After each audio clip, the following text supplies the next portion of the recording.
Coming up, back to school. And my question is, what will be different when we go back to school in August?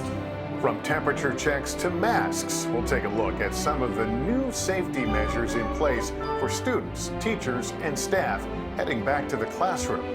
Also ahead, despite the pandemic, some kids and their families are looking at the bright side, finding a new hobby right in their backyards. We'll explain. Plus, NBA superstar LeBron James's message for kids and an update on a story we brought you back in May. I couldn't even imagine out of my wildest dreams helping so many kids. This is truly amazing. It's such a great experience. One girl's inspiring mission to bring joy to other kids across the country. This is NBC Nightly News, Kids Edition. Welcome back to Nightly News Kids Edition. I hope you and your families are doing well. We've got a lot of great stuff for you coming up, from stargazing to our ongoing Inspiring Kids segment. But first, as you probably know, the coronavirus continues to be the top story in the news. Here's what you need to know. Cases continue to rise in the country. The United States has now reported more than 5 million cases of COVID-19. Now, that's since they started counting back in the winter. And we know there's been a lot of discussion about kids getting sick from the virus. A new report found that more kids have gotten sick from the virus in late July. But of course, doctors say most kids don't get as sick as adults often do.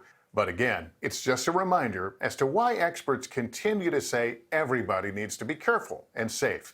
This comes as some kids head back to school this week. And while some of you we know will start off the school year remotely, others will be heading back inside the classroom in some towns across the country. We've received a bunch of questions from you guys recently about school. Hi, my name is Zoe and I'm 7 years old. Thank you, Mr. Holt, for doing Nightly News Kid Edition. And my question is, what will be different when we go back to school in August? Hi, my name is Emma, and I live in Seattle, and I'm 5 years old. And today's question I want to ask, do you have to wear a mask when you go back to school? All right, so kids, if and when you do return to the classroom this fall, things will look a little different. Here's Kristen Dahlgren to tell us more. Temperature checks, masks, hand washing. Wash your hands a lot in the bathroom. And then when you come inside, you have to wash your hands too, because you'll be touching everything. These are just a few of the safety measures some school districts have already put in place, like here at Wesley Elementary School in Middletown, Connecticut. Last word in this row. This public summer school program for students in grade 1 through 4 has served as a kind of dry run for the fall. 8-year-old Jillian Kolpak says she likes being with her friends. It feels good not to be rounded up in my house with my brother and my sisters, because we're in person, and I think I learn better in person. The students here attend classes 4 days a week with the same group of kids, and they alternate weeks of in-person and online instruction. Masks are required. 7-year-old Andrew Henderson isn't a fan. It's kind of annoying. Like, you have to wear it like every time you're not at the table. But Andrew says he knows why he has to. So you can stay safe. Maddox Vasquez told us that he was a little worried about going back into the classroom. Were you scared to come back to school? Kinda. Tell me why. Because we had to wear a mask. Pediatrician Dr. Shilpa Patel says kids, it's okay to be nervous. To all the kids, and this is exactly what I said to my patient today, what you're going through, other kids are going through it also. Don't think that you're the only one that's going through this. A lot of other kids your age are going through the same thing. Whatever helps you de-stress. As far as wearing a mask, Dr. Patel says ditch the bandanas and instead go with a cloth mask. If it's a mask that goes around the ears and is 2 to 3 ply, cloth is perfect. So when you wear the cloth mask, make sure it's a 1-day use, and then you wash it in hot water, hang it to dry. She also says practice makes perfect. Start doing it at home. We need to tell the kids, if you can wear the mask, then you know what? You could prevent somebody from getting sick and ending up in the hospital. So that is what you could do to help us. The country's top health officials recommend schools across the country practice social distancing and wear face coverings when that's not possible, and frequently clean desks and other surfaces, as well as wash your hands. Once we get into class, people either put hand sanitizer on the children or we ask them to wash their hands. And we set their desks far apart, at least 6 feet, and they all have a clear divider. And behind that, they can take their mask off. But we're noticing more often than that, the children actually are leaving their masks on. So there's a lot of safety measures in place. In other places like Corinth, Mississippi, school is already underway with masks, plastic partitions on the bus, temperature checks at the front door, and classroom seats spaced apart. Lower school students grouped with classmates from last year to keep friends connected, and lunchtime no longer in cafeterias. The fun, exciting thing about this year is that you get to eat lunch in your classroom. Change is well worth making for high school seniors here. It takes a little of the social life out, but it's not that big of a deal. It's such an easy thing to do. So if everybody can do it, we can stop the virus and get back to normal. For now, a modified normal as a new school year begins. All right, Kristen, thanks for all that great information. For more on back to school and additional questions you have, we want to bring in right now a familiar face. Dr. John Torres is here. Dr. John, we've got another question about back to school from a student in New York. Hi, I'm Sarah Pellegrino from Islip, New York. I'm 9 years old. And my question is that I'd like to know how are schools going to plan for recess and gym with COVID-19? Thank you. Yeah, because recess is an important part of going to school, Dr. John. It's also one of the most fun parts of the day, but you're right, it's important to get that exercise. And it's going to be different in different parts of the country. In some places, they're going to let you have recess. Other places, they might not. But the places that are going to let you have recess or have you in a gym, they're going to do things differently. You're not going to necessarily all be together, and you're not necessarily going to play sports that you have to touch other people or things other people have touched. Like Frisbee, for example. If you have Frisbee, if you're throwing a football, if you're playing any kind of softball or sports like that, you might not have to do that because you have to frequently wash your hands. But soccer, something where you can just kick the ball around, that might be something that a lot of times you play during recess. And again, you might not be there with everybody, but hopefully you'll be there with a few of your friends so you can have some fun and get some important exercise. And our next question comes from Washington, D.C. Hi, Mr. Holt. My name is Simone. I live in Washington, D.C. And my question is, why is using your hands any different from using your elbow? I love Kids Edition. Bye-bye. Thanks, Simone. Dr. John?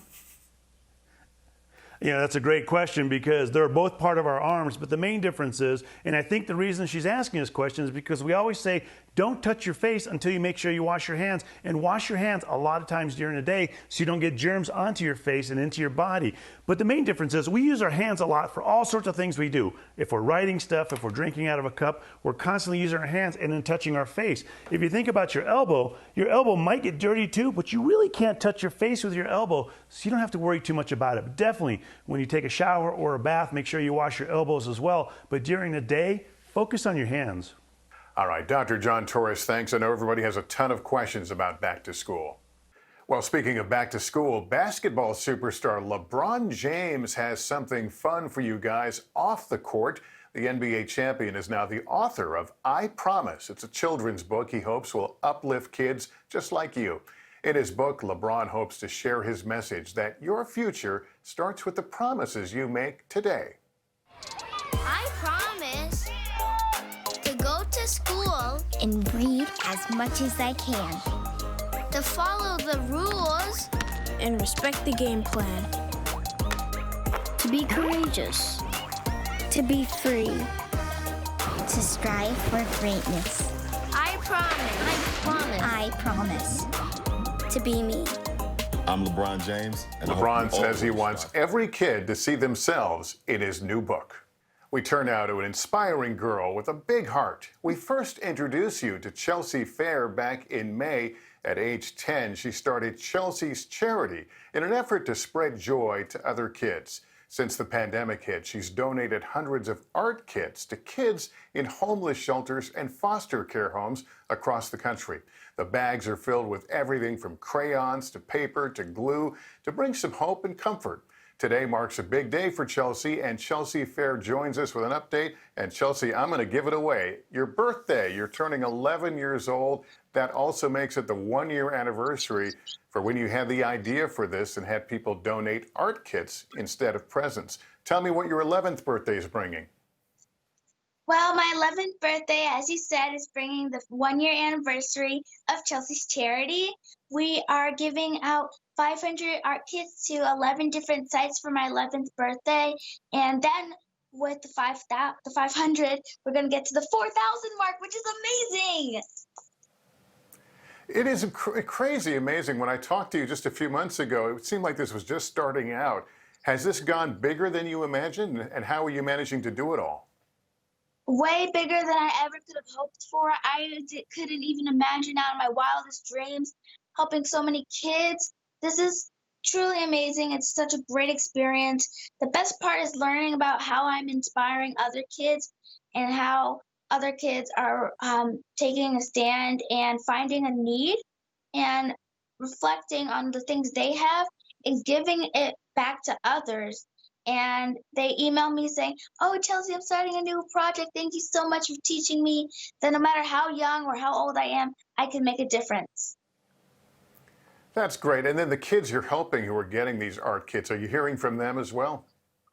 Yes, they're sending me artwork. And recently, the biggest change we've gone through so far, other than finances, is we're going to put our Ziploc baggies into drawstring bags, because in foster homes, not everyone, they have to carry around trash bags. So instead, we're going to give them drawstring bags so they have something to hold their stuff in.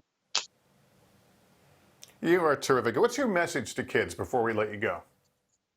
Well, my message to kids, you're never too young or too old to make a difference. Everyone has that flame in their soul to make a difference and impact others. And if everyone's helping them, helping others and helping kids in their community, we can make the world truly such an amazing place.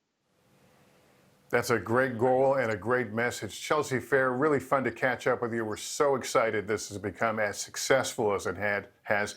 Keep doing it, all right? Thank you, Mr. Holt. Bye. Bye-bye. Finally, the pandemic has not stopped families from looking at the bright side. Kids and their parents are looking up at the night sky, learning the constellations and planets. Some of you may have even caught a glimpse of that new comet in the sky recently. Here now with more is Kevin Tibbles with a new summer hobby families are trying out. It is Stardate 2020, and here on planet Earth, things are pretty yucky. The mean coronavirus makes us all stay home. Not much of a summer. But for a lot of families, things are looking up. I like stargazing and looking at all the different constellations because they're very old and they're just cool. That's our friend Evan. He's 6 and has discovered he can explore space right from his own backyard. Mom, I see the moon! And it's something he can do at night with his mom, Stacy. It's different every time you look. So it's just a new experience every time. Every single night, it's totally different. And also, you don't need to use a high-quality telescope. And before you know it, you might want to find out more. Astronomy is one of those things that can really spark people's attention. Space just has this allure. Jennifer Terrian is with the Challenger Learning Center in Maine, which now runs a virtual program online to help introduce kids and adults to the final frontier. Stargazing, I wouldn't say it's hard as long as you start small and start on the real basics and find some success. Here are some easy tips. Give your eyes plenty of time to adjust to seeing in the dark. Make sure you have a blanket to stay warm and a chair and a warm drink like a cup of cocoa. And if you are using a telescope, spend time learning how it works, and then the sky's the limit. It's a fun and lifelong hobby. The Challenger Center opened its first online program to 50 people, with hundreds waiting to join. Scarlett, who's turning 7, discovered the universe at home in New Jersey. It is not a hazardous activity. It's very nice and cool. And she's learning a ton right alongside her dad, Robert. It's actually both beneficial for me and her. it's like being a kid again. They even took it a step further. Scarlett now hangs out in her space tent, like an astronaut of the future. It's very cool, so you can have you look like you're in a spaceship. So here's a message to kids from Mission Control. When the sun goes down and the moon comes out, What do you see? take a look in the sky. There's so many different things that people can get out of just going out and looking up. This is really cool. And besides, take a tip from this young astronomer. Stargazing is more fun, but lockdown is boring. Kevin Tibbles, NBC News. All right, Kevin, thanks so much. That seems like such fun. That's going to do it for us. Parents, just a reminder, if your child has a question, send a video to us at nightlynewskids@nbcuni.com. Thanks for watching, everybody. Please take care of yourself and each other.